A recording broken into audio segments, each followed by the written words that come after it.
오늘 사도신경 강의 9번째 시간입니다. 지난주에 이어서 예수님의 재림에 대해서 오늘 한 번 더 살펴보고자 합니다. 먼저 여러분, 우리 저리로서 한번 읽을까요? 시작! 저리로서 산자와 죽은 자를 심판하러 오시리라. 아멘. 사도신경에는 예수님에 대한 항목이 2번째부터 7번째까지 이렇게 6번의 항목으로 나누어져서 진술되어 있는데, 예수님에 대한 신앙 고백, 마지막 신앙 고백은 바로 예수님의 재림에 대한 신앙 고백입니다. 자, 이 재림에 대한 신앙 고백을 지난주에 오늘 또 보게 되어지는데, 이 부분은 너무 중요한 부분이라고 할 수가 있겠지요. 자, 먼저 지난주에 배웠던 것 잠깐 한번 요약하겠습니다. 재림의 시기, 예수님이 언제 오시는가 했더니 그때는 아무도 모른다고 했어요. 하늘에 있는 천사도, 그리고 아들도 모르고 아버지만 아신다. 근데 제가 지난주 말씀드렸죠. 성부 하나님과 성자 예수님, 성령 하나님은 삼위일체이시지요. 그러니까 이 땅에 예수님이 재림하는 때를 아버지만 아신다라는 표현은 어떻게 보면은 좀 어폐가 있어 보입니다. 근데 예수님이 강조하는 게 뭐예요? 그만큼 이 일이 하나님의 철저한 주권과 계획 아래 있다라는 걸 강조하기 위함이지요. 아들도 모르고 아버지만 아신다 이렇게 말할 정도면은 여러분, 이 일은 아무에게도 알려지지 않고 철저하게 하나님의 비밀이고 하나님의 뜻에 있다는 걸 강조하기 위함이에요. 그래서 그 때와 그 시를 맞추려고 하는 것, 그것을 자꾸 예상해서 추측해 보려고 하는 시도, 그런 것들이 얼마나 허무하고 헛된 것인가를 강조하기 위해서 이렇게 예수님이 말씀하고 있는 것입니다. 그런데 이 재림의 때는 모르지만, 그날과 그 시는 모르지만 재림의 징조에 대해서는 예수님이 이미 말씀해 주셨지요. 마태복음 24장에 감람산 강화에서 쭉 말씀해 주셨어요. 첫 번째는 무엇입니까? 거짓 선지자, 거짓 그리스도가 출현할 것이다. 그리고 두 번째는 전쟁과 지진 같은 여러 가지 재난이 있을 것이다. 세 번째는 교회가 환난과 핍박을 받게 되고, 네 번째는 복음이 전 세계에 전파되어질 것이다. 여러분, 그런데 이것이 시작이라 그랬어요. 막 재난에 대한 소식들, 환난을 받기, 교회가 핍박받는 것들, 이것이 끝이 아니고 시작이라고 했으니까 이게 또 시작되어지면은 언제 이게 끝나고 예수님이 오실지 우리는 모르는 거죠. 그렇죠? 네? 이 기간이 얼마나 될지는 그건 아버지만 아시는 거예요. 그러니까 우리는 그때가, 이런 일들이 벌어지면 이제 주님 오실 때가 곧 가까이 왔구나라는 것만 알 뿐, 그때가 이제 요 일이 벌어졌으니까 한 주님이 이때 오시겠구나, 이런 예상을 할 필요가 없다는 거예요. 아시겠죠, 여러분? 그래서 그날과 그 시는 아버지의 뜻에 있으니, 이런 일들이 생기면 우리가 오늘 결론으로 제가 얘기할 거예요. 우리는 더 주의 일에 힘쓰는 자로 살아야 되겠구나 라고 결심하고, 오늘 안영준 집사님 기도한 것처럼 주의 일에 순종하기를 결단하고 매일매일 삶의 자리에서 최선을 다하는 게 중요한 것이지요. 자, 어찌되었던 이런 일들도 있고, 그리고 마지막에는 이스라엘의 전 민족적인 회심, 저 유대교가 90% 이상인 저 이스라엘 민족이 예수 그리스도를 구주로 고백하고 하나님의 아들 삼위일체 하나님을 고백하는 신앙으로 돌아와서 구원받는 일이 있을 것이다 라는 것을 말씀해 주고 있습니다. 그러면 그 다음에는 재림의 모습입니다. 예수님이 어떠한 모습으로 올 것인가 했더니 인격적으로 오시고 육체적으로 오시고 우리 눈에 보이도록 재림하신다고 했어요. 이런 내용들이 너무 중요한 게, 우리는 너무 당연하게 이것들을 생각하지만 이걸 가지고 이단들이 너무 많은 장난을 치기 때문이에요. 예수님이 인격적으로 재림하신다, 이 땅에 저 2000년 전에 오셨던 예수님이 그 모습, 그 예수님이 오시는 거거든요. 근데 이단들은 뭐라고 합니까? 이단들은 이미 내가 재림 예수로 이 땅에 왔다 얘기하는 거예요. 물어봐야 돼요. 그럴 때 뭐라 물어봐야 되죠? 당신이 2000년 전에 이 땅에 오셨던 바로 그분이십니까? 라고 물어봐야 돼요. 그분이 아니죠, 여러분. 네, 그분은 이스라엘 땅에 오셨으니까 외모나 이런 것들이 어떨까요, 여러분? 예. 우리가 추측해 볼 수 있잖아요. 그분이 중동 사람이죠, 분명히. 맞습니까, 여러분? 네, 중동 사람이에요. 예수님이 이 땅에 오셨던 그 모습 그대로니까 예수님이 전혀 다른 모습으로 변화되어서 알아보지 못하는 분으로 오시는 게 아니라는 거예요. 그분이 2000년에 오셨던 그 모습 그대로 이 땅에 오실 거라는 것, 그거 분명히 우리가 하고 있어야 되고요. 육체적으로 재림하세요. 이미 이런 얘기예요. 재림 예수의 영이 이미 나에게 재림에 있다. 그러면서 내가 재림 예수의 영이 함께하는 예수다. 이렇게 이단들이나 사이비 교주들이 얘기하는 일이 있지요. 여러분, 영적으로 재림하지 않습니다.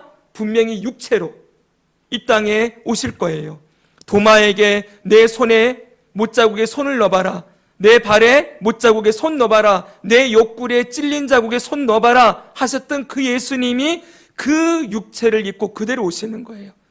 그리고 다시 오실 때 예수님한테 물어볼 거예요. 예수님 손 보여주세요. 보여주실 거예요. 그렇죠, 여러분? 예수님 옆구리 보여주세요. 옆구리 보여주실 거예요. 그 육체, 예수님의 이 땅에 오신 그 육체로 이 땅에 오실 것이고, 그렇기 때문에 당연히 우리 눈에 보이도록 재림하시죠. 그리고 갑자기 재림하시고 영광스럽게 재림하신다고 말씀하고 있습니다. 이 땅에 초림 때 예수님은 가장 낮고 천한 모습으로 오셨어요. 아기의 모습으로, 철저하게 하나님이신 그분이 갓난 아기로 말구유에 태어나셨지요. 그러나 다시 오실 예수님은 그런 모습이 아닙니다. 요한계시록에 보니까 그분이 백마를 타고 오신대요. 그분은 이제는 능력의 하나님으로, 권능의 하나님으로 오셔서 이 땅의 대적들을 다 물리치시고 그의 백성들을 구원하는 전능의 왕으로 이 땅에 오시지요. 그래서 마지막 뒤에 보면은 그분의 이름이 있는데 뭐라고 합니까? 만왕의 왕이요 만주의 주이시다. 만왕의 왕, 만주의 주로 능력의 왕으로서 이 땅에 오시게 될 것이기 때문에 초림에 오셨던 예수님과 재림 때 예수님은 이런 차이는 분명히 있을 거예요.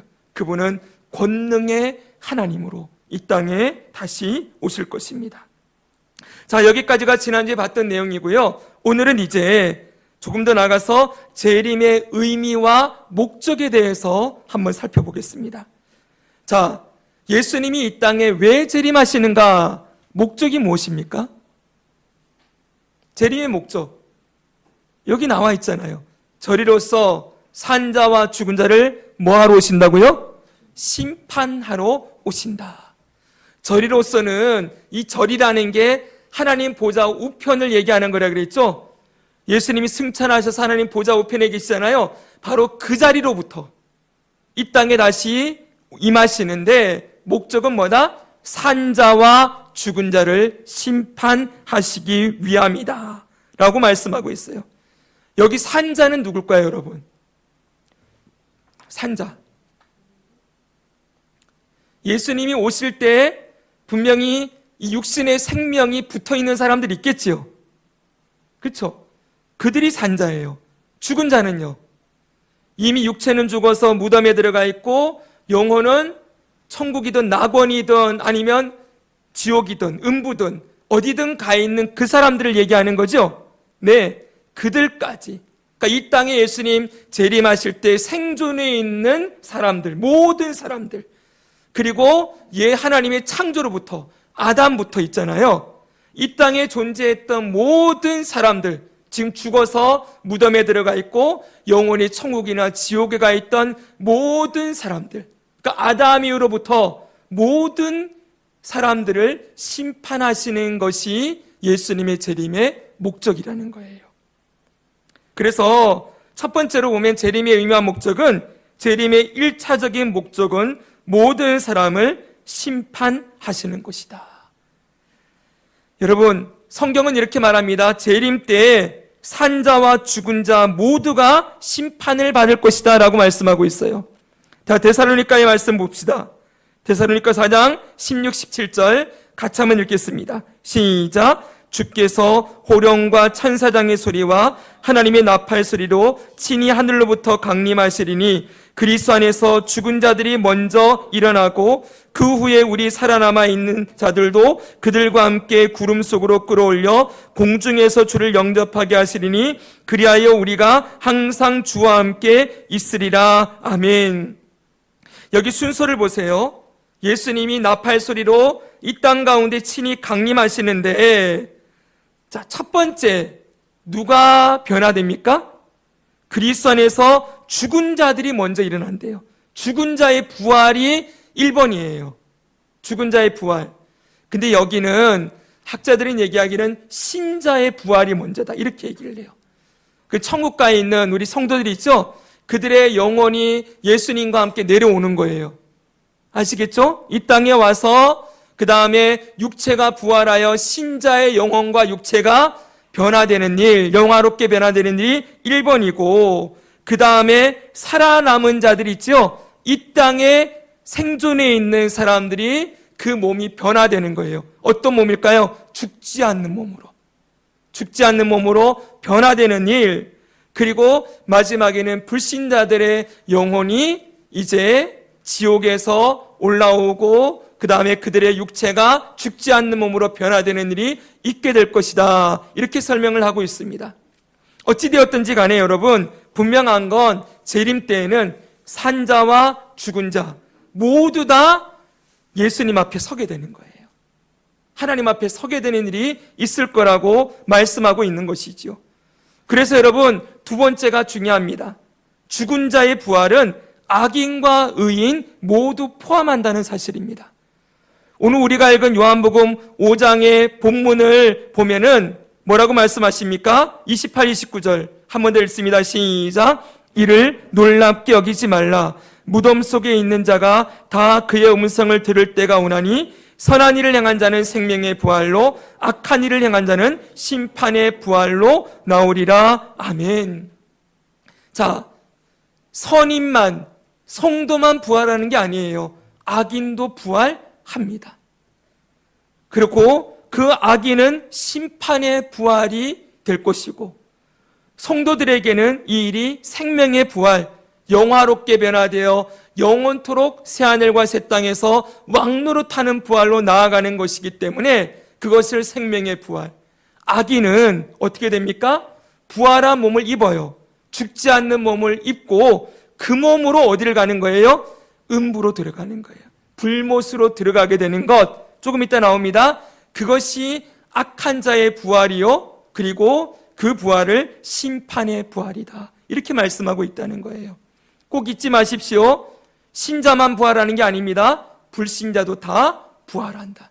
이 땅에 아담 이후로부터 살았던 모든 인류가 한꺼번에 부활하게 되는 일이 일어나게 될 것입니다. 자, 부활해서 마지막 심판을 한번 받게 됩니다. 세 번째예요. 이것을 백보자 심판이라고 얘기를 해요. 한번 해봅시다. 백보자 심판. 네, 저희들이 어렸을 때는 백보자 이 얘기 정말 많이 들었어요. 제가 어렸을 때는 요한계시록을 저희 아버님이 수요 예배 때 처음부터 끝까지 다 강해해 주신 것이 제 아직 기억에 있거든요. 근데 그때 아버지 설교를 들으면서 제가 그랬던 것 같아요. 야, 진짜 멋지다. 그러니까 이 말씀이 이렇게 좋구나, 그리고 재밌구나라는 걸 그때 경험했었던 것 같아요. 근데 그 당시만 해도 한 3, 40년 전만 해도 이 땅에 요한계시록에 대한 말씀이 풍성했거든요. 근데 어느 순간 그게 다 사라졌어요. 그래서 백보자 그러면 요즘은 이 얘기를 누구만 하느냐? 이단만 해요. 백보자 심판. 여러분들이 인터넷에 백보자 심판이라고 쳐보십시오. 전부 이단들 사이트만 등장할 거예요. 왜 그래요? 이단들이 이 요한계시록을 가지고 하도 장난을 많이 쳤기 때문에 더 이상 기존교회에서, 정통교회에서 이 얘기를 안 하게 된 것이지요. 그러나 분명히 요한계시록에 보면은 내가 크고 흰 보좌와 그 위에 앉으신 이를 보니 그랬죠. 흰 보좌, 이게 백보좌예요. 그러니까 성부 하나님 앞에 죽은 자들이 다 서는 거예요. 거기 보니까 또 내가 보니 죽은 자들이 큰 자나 작은 자나 그 보좌 앞에 서 있다. 모두가 부활하여서 하나님 보좌 앞에 서는데 책들이 있어요. 우리 확신만 할 때 배웠죠? 행위책, 그리고 또 다른 책, 생명책이 있다. 그리고 죽은 자들이 자기 행위를 따라, 그 다음 보세요. 바다가 그 가운데서 죽은 자들을 내주고 사망과 음부도 그 가운데서 죽은 자들을 내주매 그랬죠? 죽음에서 모두 일어난다는 거예요. 죽음에서 모든 자들이 일어나 각 사람이 자기의 행위대로 심판을 받고 사망과 음부도 불못에 던져지게 되어진다. 이걸 마지막 심판, 백보자 심판이라고 하는 거예요. 잘 보십시오, 여러분. 절 보세요. 우리는 죽음 이후에 이 땅에서 예수님 오시기 전에 죽잖아요. 그쵸, 여러분? 네. 그러면 우리는 어디로 갈까요? 우리는 낙원으로, 천국으로 가겠죠, 그쵸? 그리고 예수님 믿지 않는 자들은 지옥으로 들어갈 거예요, 음부로요. 그런데 마지막 때의 백보자 심판에는 분명하게 우리의 모든 살아온 삶에 대해서 한 번 더 이게 최종 심판이 있다는 거예요.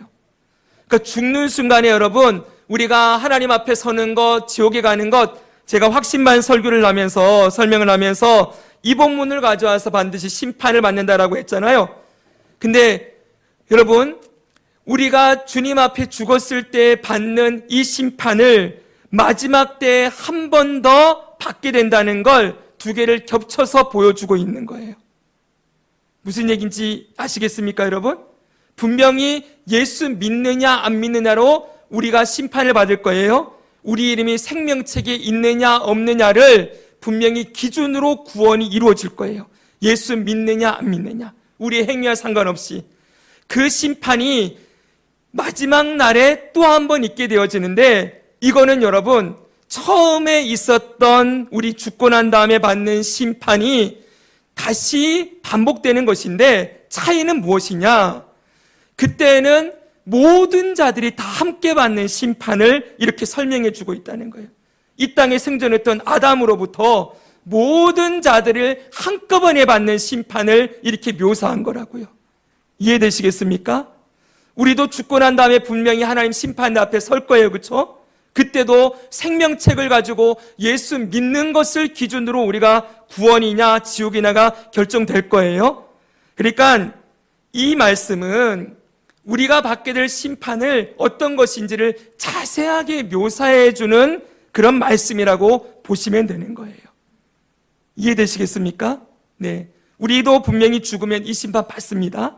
받는데 마지막 날에 모든 사람들이 이 심판을 다시 한번 경험하게 되어지는데, 그때 여러분 혹시 지옥 가 있던 사람이 천국으로 들어가는 일이 있을까요? 바뀌는 일이 있을까요? 천국 가 있던 사람이 부활한 몸을 입고 지옥 가는 일이 있을까요? 그런 일은 없어요, 여러분. 자꾸 그런 게 있다고 얘기하려는 사람들이 있지요. 누굽니까? 바로 천주교인들. 연옥이라는 걸 만들어 놨잖아요. 그쵸? 이 연옥이라는 곳에서 일정 기간 훈련을 받게 되어 있는데, 최종 심판에서 여러분 천국 갈 지옥 갈 사람이 결정되어진다. 여러분 이렇게 자꾸만 얘기하려고 하는 거예요. 그러니까 한 번 더 기회가 있다, 이런 식으로 표현하려고 하는 거지요. 그러나 한 번 더 기회는 없습니다, 여러분. 우리가 죽고 난 이후에 받게 되는 심판이 최종적으로 확정되는 시간, 부활한 몸을 입고 심판받는 확정의 시간이 백보자 심판이라고 성경은 가르쳐주고 있는 거예요. 그래서 바뀌는 일은 없습니다. 또 다른 기회는 없습니다. 이 땅에서 우리가 예수님 믿는 믿음, 이 믿음이 바로 심판의 근거가 될 것이라는 것을 분명하게 보여주는데, 아무튼 예수님이 재림하는 그때는 이 백보자 심판, 다 부활해서 받는 심판이 있게 될 것이라고 성경은 가르치고 있다는 거예요. 자, 됐습니까? 자, 네 번째, 이때 사람만 심판받는 게 아니에요. 이때 누구도 심판받느냐? 거짓 선지자들, 그리고 사단과 타락한 천사들, 그리고 죄와 사망도 완전히 멸망하게 되어진다, 이렇게 가르치고 있어요. 계시록 19장에 보니까 여기 보세요. 짐승이 잡히고 그 앞에서 표적을 행하던 거짓 선지자도 함께 잡혔으니 그랬어요. 여기 짐승이라고 나와 있잖아요. 이것은 비유적인 표현이에요. 이 짐승은 거짓 선지자 안에 들어가서 사단의 하수인으로 만들어서 한마디로 악한 영들이에요. 아시겠죠, 여러분? 사단도 이렇게 되어 있습니다. 사단이 있고요. 사탄은 타락한 천사들의 우두머리죠. 마귀가 있어요. 마귀는 1인칭이에요. 한 명이, 한 존재예요. 그 밑에 타락한 천사들, 악한 영들, 공중의 권세 잡은 자들이라고 하는 이 타락한 이 천사들이 역사를 하고 있어요. 그리고 그 타락한 천사들의 하수인이 되어서 일하는 사람들이 누굽니까? 거짓 선지자들. 지금으로 말하면 저 이단의 우두머리들, 저 사이비 종교를 주장하는 사람들, 이런, 그리고 다른 종교, 예수님의 다른 종교에 구원이 있다고 가르치는 잘못된 믿음을 가르치는 그 모든 사람들 가운데 역사하고 있는 거예요. 그 타락한 천사들과 거짓 선지자들이 다 어디로 들어갑니까? 유황불 붙는 못에 던져지게 되어진다. 불못에 들어가게 되는 거예요. 그리고 그 다음 말씀도 보면은 계시록 20장 그 다음 장입니다. 보니까 같이 한번 읽을까요? 시작. 또 그들을 미혹하는 마귀가 불과 유황못에 던져지니 거기는 그 짐승과 거짓 선지자도 있어 세세토록 밤낮 괴로움을 받으리라. 아멘. 보십시오. 마귀도 어디로 들어갑니까? 불못에 던져져요. 그러니까 예수님이 오시는 그때는 마귀가 완전히 멸망하는 날이에요. 더 이상 이제 마귀도 없고, 그리고 타락한 천사들, 악한 영들, 귀신들도 없어요. 여러분, 귀신은 절대 죽은 사람의 영혼이 아니라고 거듭 말씀드렸지요. 타락한 천사들입니다. 그들도 다 불못에 들어가고, 그리고 그 사단의 종로로 타던 거짓 선지자들, 그리고 예수 그리스도를 끝까지 부인하고 믿지 않은 불신자들도 다 불과 유황못에 던져져서 세세토록 괴로움을 받으리라. 세세토록이 뭐예요? 영원토록이죠. 더 이상 그들이 나오는 일은 없다는 거예요. 완전히 사단의 세력이 망하게 되어지는 그때가 예수님의 재림의 때다라고 성경은 가르치고 있어요. 그래서 다섯 번째 결론이 나와요. 이 심판으로 하나님의 공의가 완전히 실현되는 거예요. 여러분, 너무 중요한 내용입니다. 여러분 보십시오. 절 보세요. 성경에 보면은 신정론이라는 것이 나옵니다. 뭐냐 하면은 하나님이 살아계시다면은 왜 이 세상에 이렇게 악이 가득합니까? 하나님이 선하시고 하나님이 정의로운 분이신데 왜 악인들이 저렇게 득세하게 내버려 두십니까? 왜 악인들은 더 부자가 되고 더 성공하고 더 잘 되는데, 그리고 정말 믿음으로 살아가는 하나님의 백성들은 핍박받고 고난받고 더 어려운 환난에 들어가는데 이게 하나님의 정의가 실현되는 것이 맞습니까? 라고 외치는 시편 기자 그리고 선지자들의 모습을 볼 수가 있어요. 이걸 신정론이에요. 뭐냐면 하나님이 정의로운 분이십니까? 이거예요. 하나님의 정의로운 통치가 이 땅에 이루어지고 있습니까? 라는 걸 물어보고 있는 거예요. 여러분, 우리가 봐도 이 세상에 하나님이 계시다면 왜 이렇게 악이 존재합니까?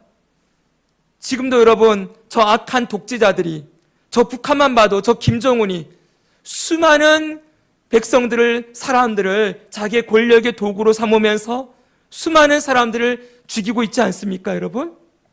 이런 현실을 하나님 왜 그냥 내버려 두십니까? 라고 묻는 거지요.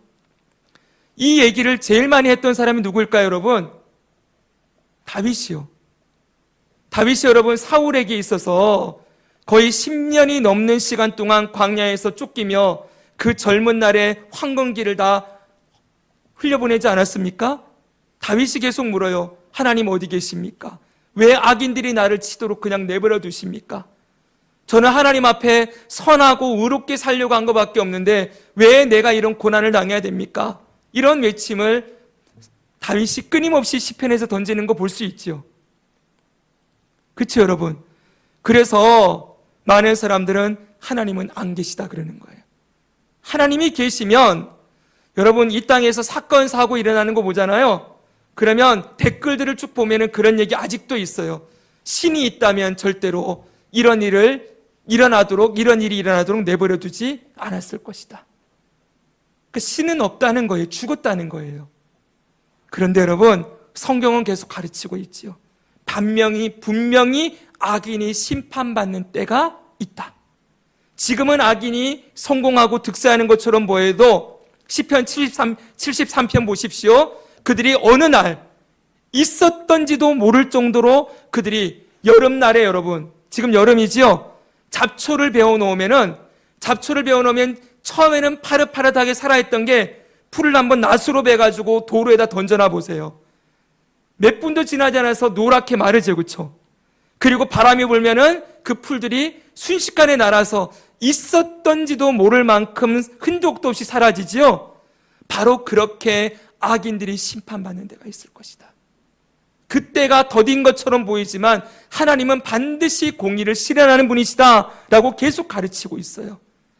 그 공의가 정말 실현되는데 온 세계에 완벽하게 실현되는 때가 언제라는 거예요? 바로 예수님의 재림의 때라는 거예요.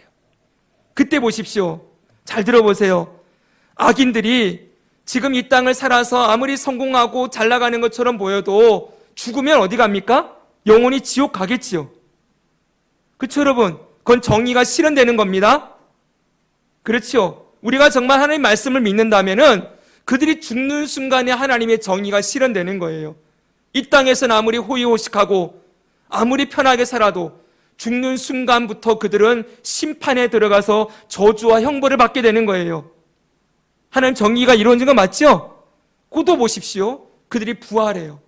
부활하는데 이제는 부활한 몸을 입고 죽지 않는 몸이에요. 그들은 신령한 몸을 입는 게 아니에요.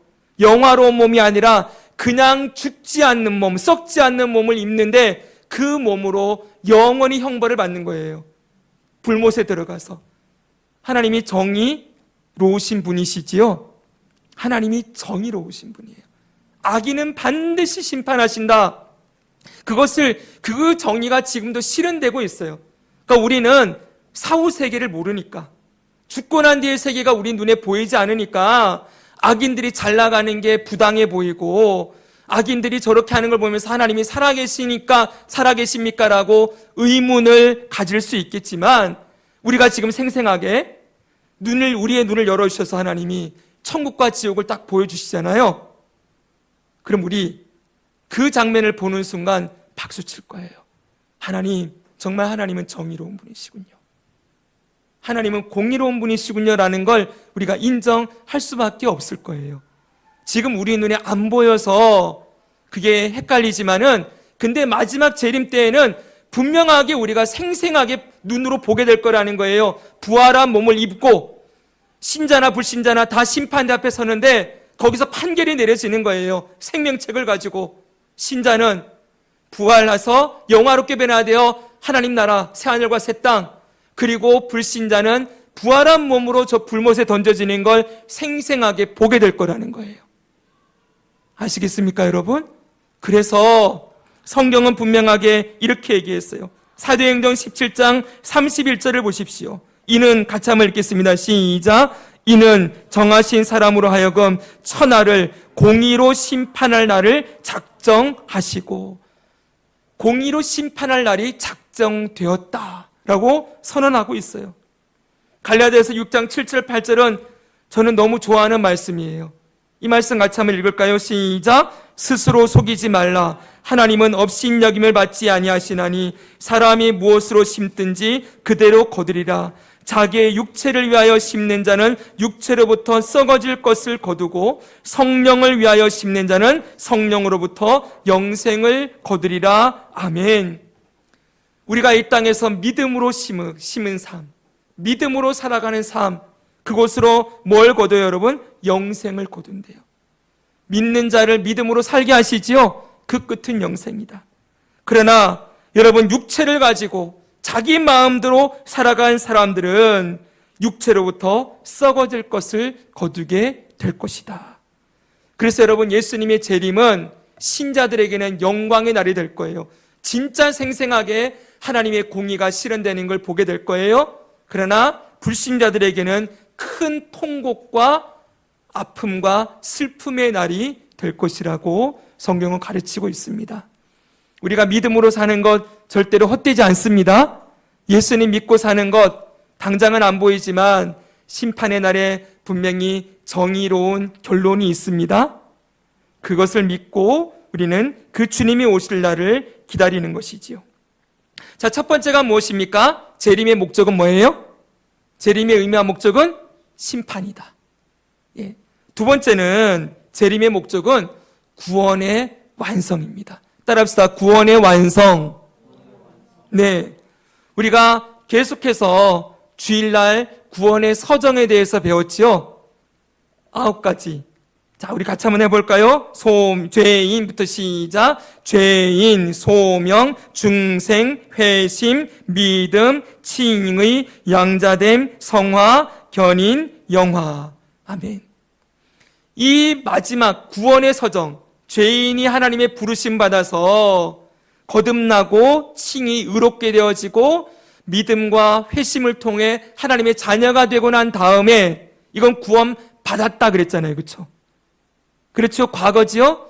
그리고 지금도 우리는 구원을 받고 있어요. 성화와 견인이지요. 죄에서 구원받고 있고 고난과 환난에서 우리를 건져주고 계세요. 아멘입니까? 근데 마지막 날에 구원이 이루어질 것이 또 남아있죠. 미래에 우리가 얻게 될 구원, 영화입니다. 이 영화의 구원은 영혼만 구원받는 게 아니라 육체도 구원받는 구원인 거예요. 맞죠, 여러분? 제가 영화에서 거듭 말씀드렸어요. 하나님의 구원은 영혼만 구원해 놓는 게 절대 구원의 끝이 아니라는 거예요. 육체도 구원해야 돼요. 그래야 여러분 완전한 구원이 되는 거예요. 사람은 잘 보십시오. 육체와 영혼으로 구분되어 있지만 사실은 이게 육체와 영혼이 분리될 수 없는 거예요. 전인이에요, 그냥.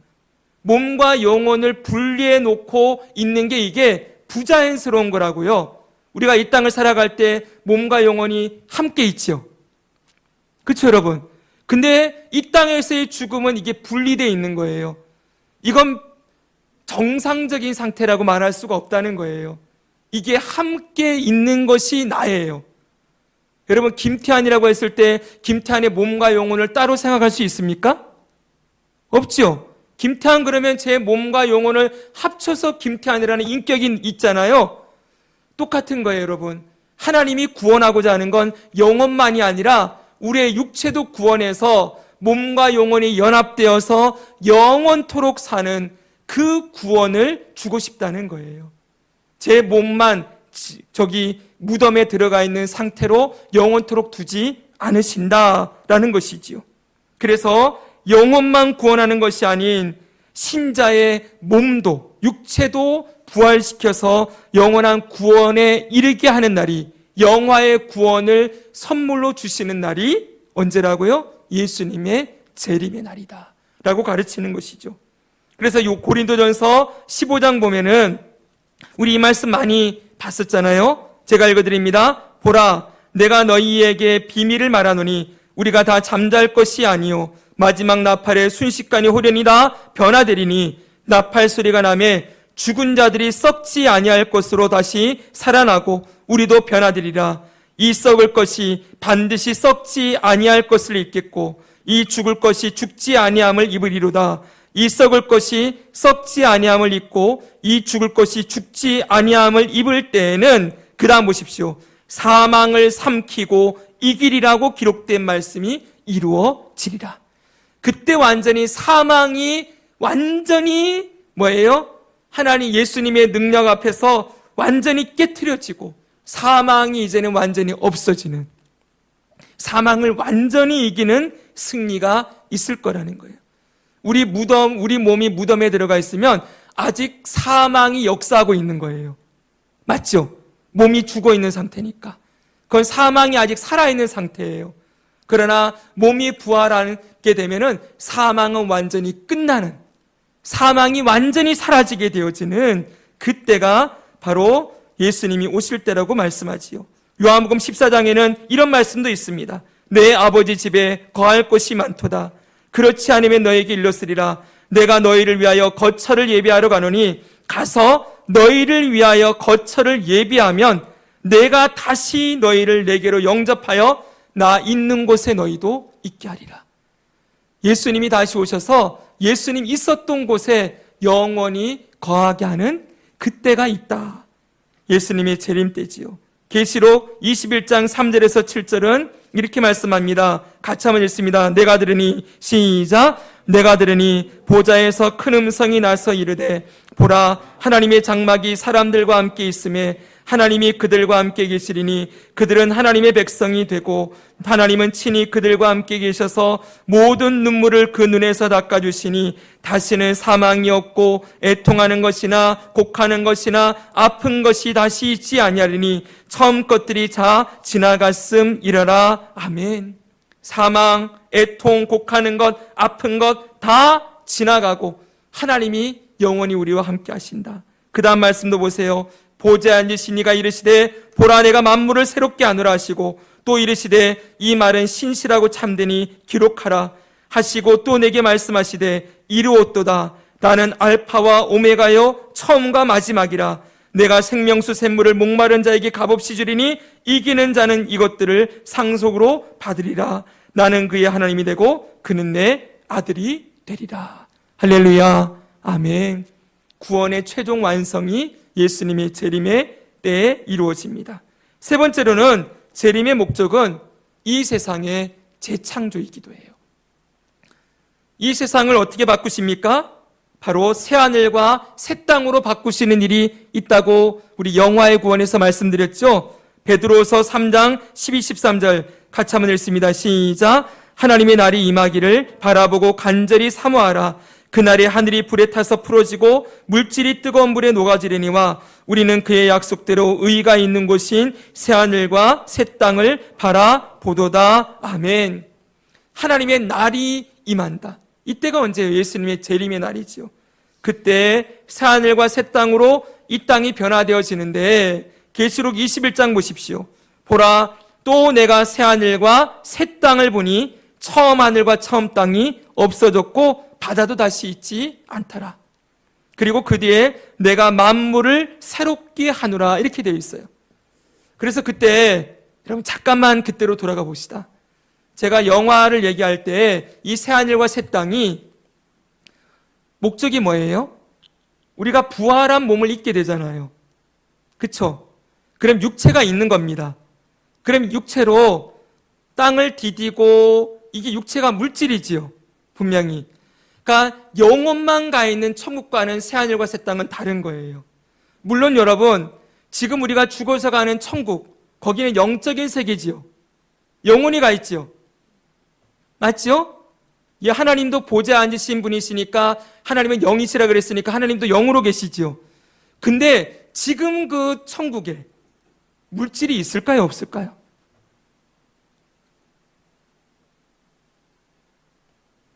지금 영혼이 가 있는 지금 새하늘과 새 땅 말고요. 지금 존재하는 천국에 영혼이 물질이 있을까요? 없을까요? 없어요? 진짜로요? 있지요. 뭐가 있어요? 예? 보자요? 보자 그게 물질로 만들어진 그거는 아닐 것 같고요. 그것도 영적인 왕의 의자라는 그런 개념인 것 같고요. 물질이 있습니다. 뭐가 있을까요? 예수님이 부활한 몸으로 가 계시잖아요. 그쵸? 예수님 부활한 몸 그 물질이지요. 신령하게 변화된 몸이지만 분명히 물질입니다. 그렇기 때문에 거기에 예수님이 계세요. 그렇죠? 그리고 또 죽지 않고 올라간 사람이 있지요. 죽음을 보지 않고. 그거는 확실하진 않아요. 어찌됐건 엘리야도 있고 에녹도 있지 않습니까?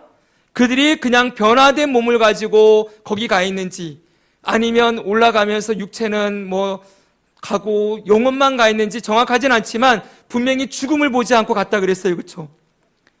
그들은 불분명하지만 육체까지 가 있는지는 분명한 건 예수님은 육체까지 가 있어요. 맞죠, 여러분? 근데 마지막 예수님의 때에는 전부 부활한 몸이 사는 몸이란 말입니다. 그러니까 이 부활한 몸을 입고 살아갈 물질 세계가 필요한 거예요. 그래서 새하늘과 새 땅인 거예요. 근데 이 새하늘과 새 땅이 이 지구를 하나님께서 다시 뒤집어 엎으셔서 새로운 하늘과 새로운 땅으로 부활한 육체를 가지고 성도들과 하나님과 예수 그리스도가 함께 살아갈 땅을 만드시는 것인지, 세계를, 아니면 전혀 새로운 곳, 이 지구를 완전히 망가뜨리고 이 지구를 완전히 다 없애버리고 새로운 별을 만드시는 것인지, 이걸 가지고는 학자들이 아직도 논쟁 중입니다.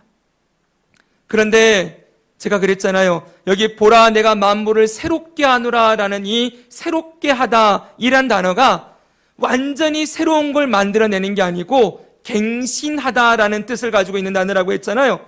네, 헬라어에 완전히 새로운 걸 만드는 단어와 기존에 있던 것을 완전히 성질을 바꿔서, 완전히 그 안에 있는 성질을 완전히 바꿔서 새롭게 재갱신하는 그런 단어가 있는데, 여기 이 새롭게 하노라 이 단어는 새롭게 재창조를 얘기하는 거라 그랬어요. 그래서 아마 이 지구를, 이 망가진 지구를, 저 에덴 동산 때 아시죠 여러분? 처음 하나님이 창조하시고 보시기에 좋았더라라고 했던 그 창조 세계로 회복하는 것, 그것이 새하늘과 새 땅일 것이다 라고 이야기하는 사람들이 조금 더 많습니다. 저도 그쪽에 한 표를 던집니다. 분명한 건 우리가 살아갈 세상, 이 세상에 우리는 분명히 서로의 몸을 만질 수 있을 거예요. 여러분, 서로 땅을 밟을 수도 있을 거예요. 그렇죠? 그리고 우리가 그 모습 그대로, 지금 여러분 저 김태한 목사를 마지막 날 부활한 몸을 입고 있을 때 여러분 저 알아볼까요? 알아볼까요? 알아보지요, 여러분. 김태한은 김태한이에요. 안용둔 집사님 알아볼까요? 알아보겠지요. 주원이 알아볼까요? 아유, 우리 주원이구나. 근데 그때에는 결혼도 하지 않고 남녀 성의 구분이 없어지고 이 땅에 있는 가족 관계가 아니라 이제는 그리스도 안에서 한 형제자매로, 예수님이 우리의 맏형이라 그랬어요. 큰형님, 제일 큰형님. 예수님이 큰형님이 되시고 모두가 형제자매로서 한 아버지 하나님을 모시고 살아가는 그 세계를 우리가 경험하게 될 거다라고 성경은 가르치고 있지요. 그러니까 여러분, 예수님이 오시고 이루어질 세계를 환상 속의 세계, 신비적인 영적인 세계로 이해하시면 절대 안 돼요. 분명히 물질 세계입니다. 물질 세계가 새롭게 새하늘과 새 땅으로 창조된 땅에서 이렇게 살아가게 될 거라고 성경은 얘기해요. 계시록 22장 3절에서 5절 다시 같이 읽습니다. 시작. 다시 저주가 없으며 하나님과 그 어린 양의 보좌가 그 가운데 있으리니 그의 종들이 그를 섬기며 그의 얼굴을 볼 터이요 그의 이름도 그들의 이마에 있으리라. 다시 밤이 없겠고 등불과 햇빛이 쓸데없으니 이는 주 하나님이 그들에게 빛이심이라. 그들이 세세토록 왕노릇하리로다. 아멘. 그러니까 여러분, 정리하면 새하늘과 새 땅은 영적인 세계인 동시에 물질 세계일 거예요. 천사들도 있을 거고요. 그리고 하나님의 보좌에 하나님이 앉아 계신 것 보겠죠, 여러분? 영적인 세계예요. 그러면서도 우리는 부활한 몸을 입고 예수님과, 부활한 육체를 가신 예수님과 함께 영원히 살아가는 물질 세계, 이 두 개가 합쳐진 세계를 새하늘과 새 땅이다라고 가르치고 있는 거예요. 근데 이거는 우리가 경험해 보지 않았기 때문에 우리는 알 수 없습니다. 이건 하나님의 신비의 영역에 가려져 있는 내용들이에요. 그 책은 이 부활한 몸을 입고 우주를 이 끝에서 저 끝까지 날아다니고 싶다, 이런 얘기 제가 이제 좀 말씀드렸잖아요. 여러분, 정말 그런 일이 일어날지 아니면 뭐 어떻게 될지 다 알지 못하지만은 영적인 세계와 육적인 세계, 물질 세계와 영적인 세계가 같이 공존하는 그러한 세계에서 우리가 영원토록 살게 될 것입니다. 자, 이것이 바로 성경이 가르치는 예수님의 재림이에요. 재림의 목적 세 가지 배웠습니다. 첫째가 뭡니까? 심판하기 위하여서. 두 번째는요, 신자들의 구원의 완성을 위해서 영화의 구원에 이르게 하는 것이다. 세 번째는 이 세상도 구원하기 위함이에요. 새하늘과 새 땅으로 재창조하는 것이 바로 예수님의 재림의 목적이고, 그게 구원의 완성이고 창조의 회복이에요. 처음에 창조했던 이 창조 세계를 회복하는데, 창조 세계보다 더 영광스러운 세계예요. 이 세계는요, 창조 세계는 물질 세계잖아요, 그렇죠? 근데 마지막 새하늘과 새 땅은 하나님의 보좌가 있고 우리가 육체를 입고 있는 거니까 더 영광스러운 세계예요. 이건 가히 상상할 수 없는 놀라운 세계가 우리 앞에 펼쳐지게 될 것입니다. 자, 기대가 되십니까? 저는 그래서 빨리 예수님이 오셨으면 좋겠어요. 왜냐하면 예수님이 오셔야 이 땅의 악도 끝나죠. 여러분, 이 땅 곳곳에 얼마나 슬픔과 전쟁과 기근과 난리가 많습니까? 이게 주님이 오셔야 끝나는 거예요. 이 땅의 자연 동식물들이 얼마나 신음하고 고통스러워하고 있습니까? 근데 피조물도 하나님의 아들들이 나타나는 것 기다린다 그랬잖아요. 이 땅의 악이 완전히 망하고 하나님의 정의가 실현되어지는, 그리고 우리의 믿음이 헛되지 않았음을 확인하게 되는 그 시간이 바로 예수님 오심이라는 겁니다. 그런데 여러분, 이렇게 중요한 재림인데, 이 재림이 성경의 결론인데, 이걸 사람들이 잘 얘기하지 않으려고 하고 오늘날 그리스도인들이 이 재림을 기다리지 않아요.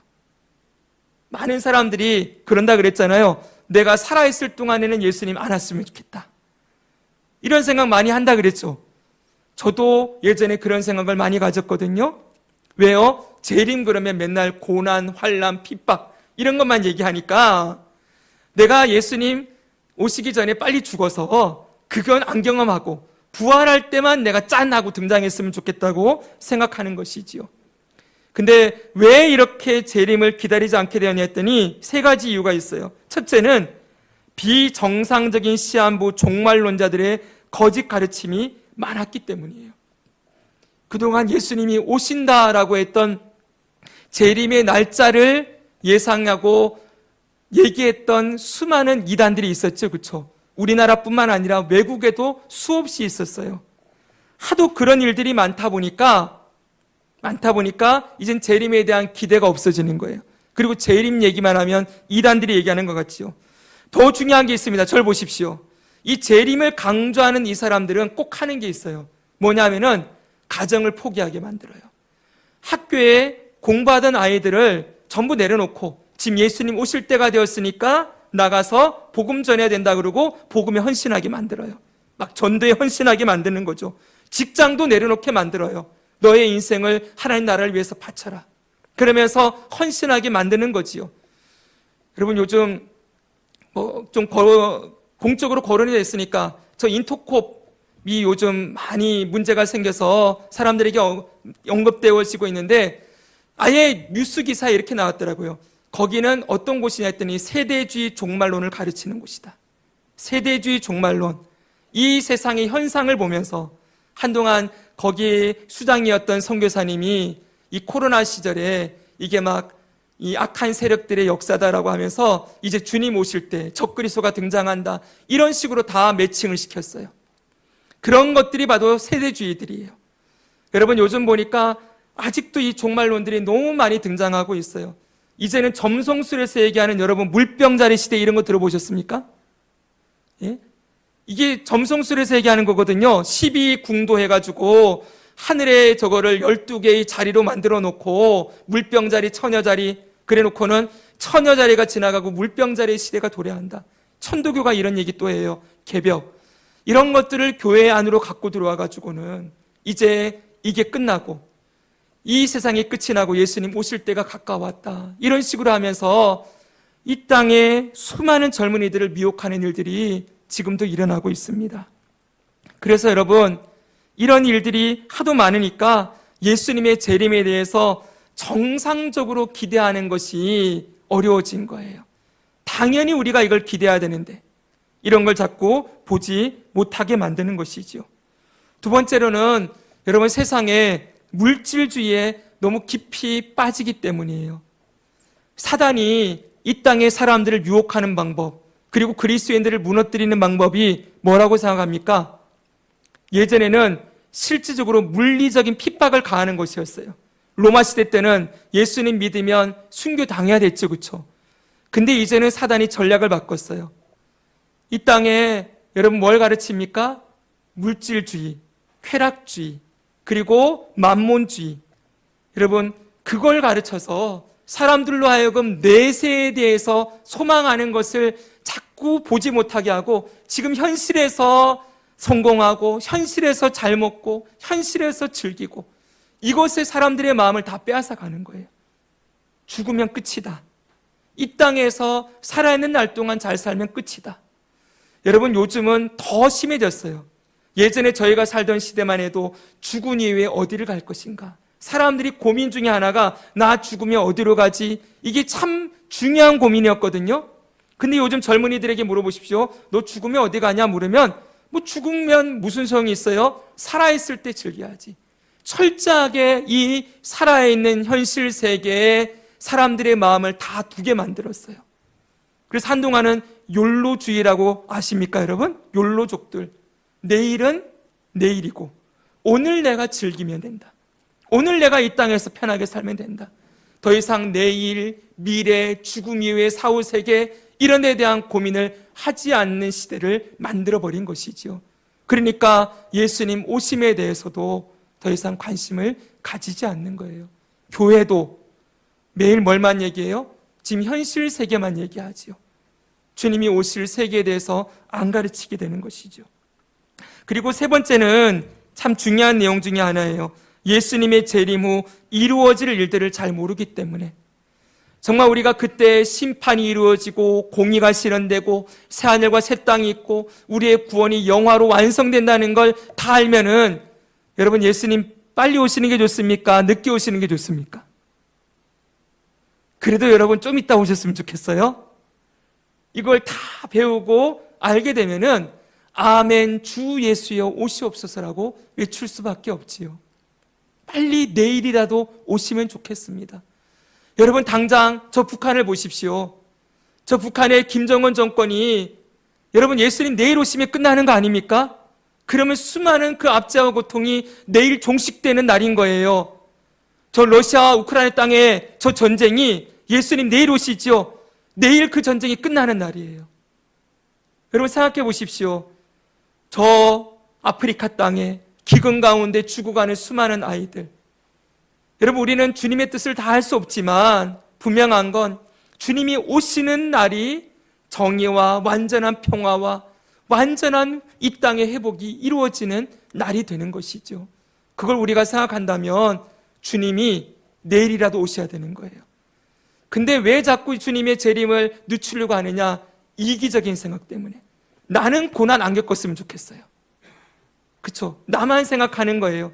핍박 있다 그러니까 나는 피했으면 좋겠는 거지요. 그게 전부 어떤 생각들입니까? 제가 언젠가 얘기했잖아요. 나만 아니면 돼. 나만 편안하게 천국 가면 좋겠는 거예요. 그렇죠 여러분? 예수님 잠자다가 편안하게 예수님 오시기 전에 고난 안 당하고 나만 편안하게 가면 되는 거예요. 이 땅에 고난이 계속 지속되어지건, 이 땅의 이 불평들과 이 죄악이 가득한 땅이 얼마 지속되어진 건 상관을 안 하려고 하는 거예요. 죽어가는 저 영혼들, 수많은 영혼들을 바라보고 있다면 지금이라도 주님이 오셔야 되죠 여러분. 그래서 여러분 우리나라의 재림신앙이 가장 강력했던 때가 언제인지 아세요? 우리나라의 재림신앙이 가장 강력했던 때가 일제시대예요. 이 나라가 여러분 일제강점기 36년을 겪었어요. 그때 기독교인들이 너무 핍박받았지 여러분. 신사참배하게 만들고. 그때 손양원 목사님이 맨날 외쳤던 게 언제 주님 오시렵니까? 왜요? 주님이 오셔야 저 일제의 만행이 끝이 나고 기독교인들의 핍박이 끝이 나고, 여러분 하나님의 정의가 실현되니까 내일이라도 오시기를 바라는 거예요. 무슨 얘기인지 알겠습니까? 내가 아니라 하나님의 나라를 보는 거지요.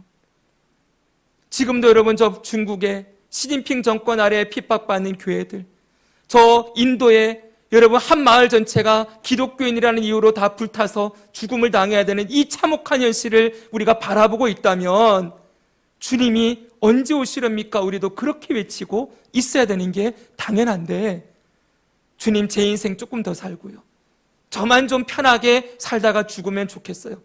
사람들의 이 생각이 전부 자기에게 집중돼 있으니까 자꾸 재림을 미루고 싶은 거예요. 그러나 여러분, 주님이 지금이라도 오셔야 될 줄 믿습니다. 내 구원이 걱정된다고 그러지 마십시오. 이미 하나님의 자녀가 된 자들은 이미 주님 언제 오시든 영화롭게 변화될 줄 믿습니다. 그러니 걱정하지 마시고 주님이 오심을 기다립시다. 마지막으로 여러분, 그러면 예수님의 재림을 어떻게 준비할 것인가? 첫 번째는 여러분, 깨어 있으라고 예수님이 계속 말씀을 하세요. 깨어 있으라. 마태복음 24장을 보면은 이렇게 말씀하고 있어요. 24장 보면은 두 여자가 맷돌질을 하고 있음에 한 사람은 데려가고 한 사람은 버려둠을 당할 것이니라. 그러므로 깨어 있으라. 어느 날에 주가 일말는지 주가 너희가 알지 못함이니라. 너희가 아는 바니 만일 집주인이 도둑이 어느 시각에 올 줄 알았더라면 깨어 있어 그 집을 뚫지 못하게 하였으리라. 이러므로 너희도 준비하고 있으라. 생각하지 않은 때에 인자가 오리라. 깨어 있으라라고 강조하지요. 그렇죠. 그런데 이 깨어 있으라는 말이 오늘날 너무 변질되어 있어요. 저 시한부 종말론을 외치는 사람들은 깨어 있으라는 말을 어떻게 해석할까요? 이 시대의 징조를 해석하라는 거예요. 저 이스라엘과 중동이 전쟁을 벌이고 있으니까 저게 아마겟돈 전쟁일 것이다. 곡과 마곡의 전쟁이, 요한계시록에 나오는 전쟁이, 저 이란이 나중에 이스라엘 쳐들어가고 그래서 제3차 대전이 발발하는 게 그게 아마겟돈 전쟁, 곡과 마곡의 전쟁일 것이다. 자꾸 이렇게 끼워 맞추는 거예요. 그래서 여러분, 이 일을 제일 많이 했던 사람이 누구냐면은 우리나라의 마지막 신호라는 책을 쓴 분이 있어요. 데이비드 차라는 목사님이 마지막 신호라는 책, 마지막 성도라는 책을 써서 마지막 때에 일어날 일들을 막 이런 일 저런 일 해가지고 쫙 써놨어요. 저 그 책 봤거든요, 여러분. 보면은 막 나중에 적그리스도가 어떻게 등장하고 666이 어떻게 되어지고 이 땅이 어떻게 되어지면서 이런 일들이 일어날 것이다. 징조에 대해서 딱 써놨어요. 그리고 그분이 설교하는 걸 들어보면은 이때가 바로 이런 일이 일어나고 있으니까 이때가 곧 다가오고 있습니다. 여러분, 제가 너무너무 마음이 아팠어요. 그런 걸 분별하는 게 깨어있는 게 아니에요. 여기 보십시오. 예수님이 깨어있으라라고 분명히 얘기했죠. 근데 그 다음 말씀이 중요해요. 연속해서. 그 다음 보십시오. 충성되고, 같이 한번 읽겠습니다. 시작. 충성되고 지혜 있는 종이 되어 주인에게 그 집 사람들을 맡아 때를 따라 양식을 나눠줄 자가 누구냐? 주인이 올 때 그 종이 이렇게 하는 것을 보면 그 종이 복이 있으리로다. 내가 진실로 너에게 이르노니 주인이 그의 모든 소유를 그에게 맡기리라. 아멘. 깨어있는 게 뭐예요? 충성되고 지혜로운 종으로 사는 거예요. 주인이 맡겨준 걸 때를 따라 나누어주면서 사는 종. 이해되십니까? 내게 맡겨준 시간과 재능과 그리고 물질과 달란트들을 주인의 뜻에 맞게, 하나님의 뜻에 맞게 잘 사용하며 매일매일 충성된 종으로 살아가는 것, 그렇게 살아가는 게 주인이 오심을 준비하는 종의 태도라는 거예요. 잊지 말아야 돼요, 여러분. 우리는 예수님의 종입니다. 따라합시다. 나는 예수님의 종입니다. 여러분, 종은 뭐 해야 돼요?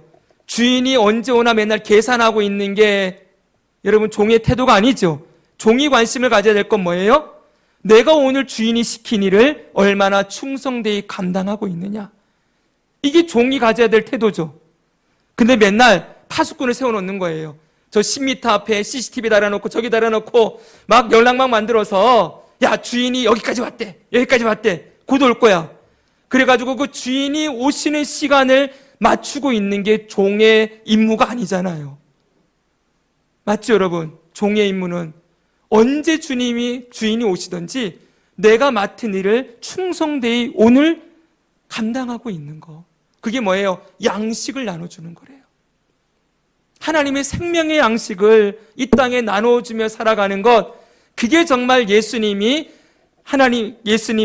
제자들에게, 주인을 기다리는 예수님의 종들에게 보고 싶어하는 모습이다. 여러분, 이게 24장이에요. 근데 그 다음 장 25장이 뭘 얘기합니까? 25장이 이 얘기하고 있어요. 열처녀 비유 얘기예요. 이때도 깨어있으라고 얘기합니다. 보십시오. 25장 13절, 그런즉 깨어있으라. 너희는 그날과 그때를 알지 못하느니라. 열처녀, 5처녀가 기름 준비한 거잖아요. 기름 준비한 게 뭐예요? 여러분, 기름이 뭡니까?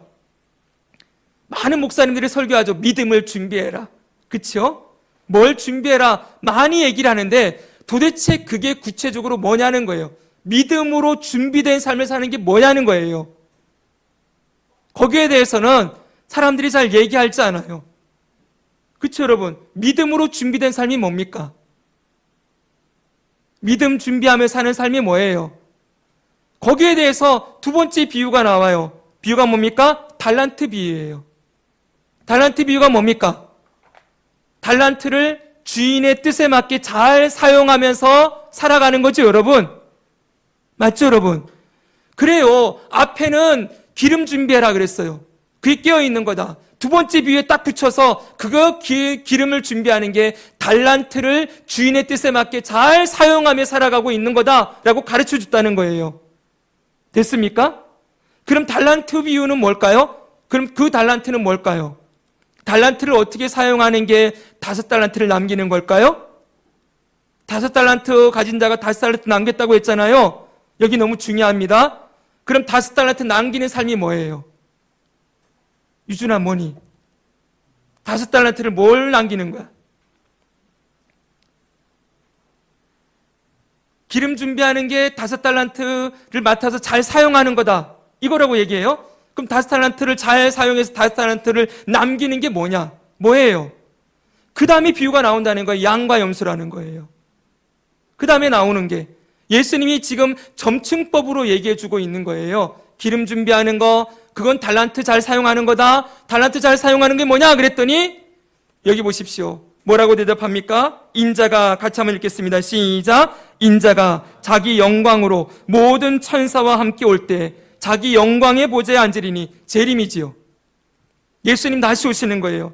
근데 모든 민족을 그 앞에 모으고 각각 구분하기를 목자가 양과 염소를 구분하는 것 같이 하여 양은 그 오른편에 염소는 왼편에 두리라. 양과 염소 구분한다. 양은 어떤 사람입니까? 오늘 숙제입니다. 집에 가서 25장 읽어보십시오. 양이 뭐 어떤 사람이에요? 가난한 자, 헐벗은 자, 옥에 갇힌 자, 약한 자, 아픈 자들 돌아보고 섬긴 거예요. 여기 있는 지극히 작은 형제를 섬긴 게 곧 나에게 한 것이니라. 그게 바로 달란트를 바르게 사용하는 삶이라는 거예요. 맞죠, 여러분? 여기 염소는 어떠합니까? 내가 옥에 갇혔을 때, 내가 병들었을 때, 내가 배고플 때 너희들이 아무것도 하지 않았다. 언제 안 했습니까? 그랬더니 여기 있는 지극히 작은 내 형제에게 하지 아니한 것이 내게 하지 않은 것이다. 여러분 뭡니까? 24장에서 충성되게 주인이 준 것을 잘 나눠주는 사람이 바로 깨어있는 삶이라고 했죠? 그게 25장에 나온다는 거예요. 뭐예요? 우리에게 주어진 시간과 재능과 물질과 생명을 예수님을 섬기듯이 예수님이 필요한 것에 나눠주라고 한 것에 잘 사용하면서 살아가는 것, 이게 바로 달란트를 5달란트 남기는 삶이고 그것이 바로 기름 준비하는 거라는 거예요. 그게 바로 예수님을 믿는 믿음으로 사는 종의 자세라는 거예요.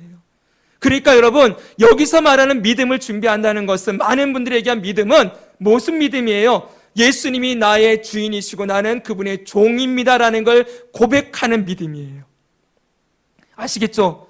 믿음이 내용이 중요하다 그랬잖아요. 믿음의 내용, 예수님은 나의 주인이십니다. 내 생명의 구주이십니다. 고백도 있지만 여기서 말하는 믿음은 내가 종이라는 걸 믿는 믿음. 예수님이 내 생명의 주인이라는 걸 믿는 믿음. 그 믿음이 있는 자는 충성되이 주인의 명대로 자신에게 주어진 걸 양식을 나눠주는 삶을 살아간다. 그게 주인 되신 예수님이 다시 오실 때 보고 싶어하는 종의 모습이라는 거예요. 여러분 아시겠지요? 이제 여러분 징조를 찾지 마십시오. 예수님이 언제 오나 하늘 보면서, 물론 우리가 예수님 기다려야 되지만 하늘의 징조를 읽어내는 일, 그런 거 신경 쓰지 마십시오. 우리가 할 일은 무엇입니까? 오늘 내일 언제 주님 오시든지 언제 오셔도 주님 앞에 부끄럽지 않는 종으로 우리의 시간과 재능과 물질과 생명을 주님의 나라와 영광을 위해 잘 사용하며 살아가는 것. 그래서 보물을 이 땅에 쌓아두지 아니하고 하늘의 보물을 쌓아두며 살아가는 그 모습을 보고 싶어 하십니다. 우리 그렇게 주의 일에 힘쓰는 자로 살아감으로 언제 주님 오시든지 기쁨으로 주님 맞이하는 그 영광에 함께 참여하는 그 은혜를 함께 누리게 되기를 주 예수님의 이름으로 축복합니다.